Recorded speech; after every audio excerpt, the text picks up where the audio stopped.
Uprkos velikim najavama i zapadnoj vojnoj pomoći, ukrajinske oružane snage gotovo uopšte ne koriste francuske lovce Mirage 2005F.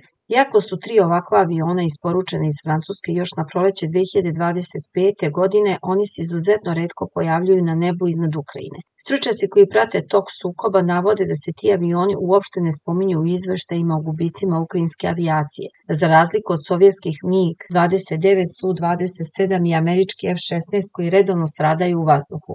Prema dostupnim informacijama, poslednji put kada su Mirage 2005F primećeni u vazduhu bilo je početkom juna kada su pratili francuski AWACS avioni E-3F iznad Crnog mora.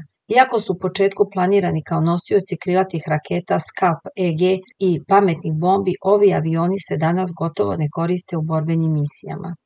Prenosi portal alo.rs.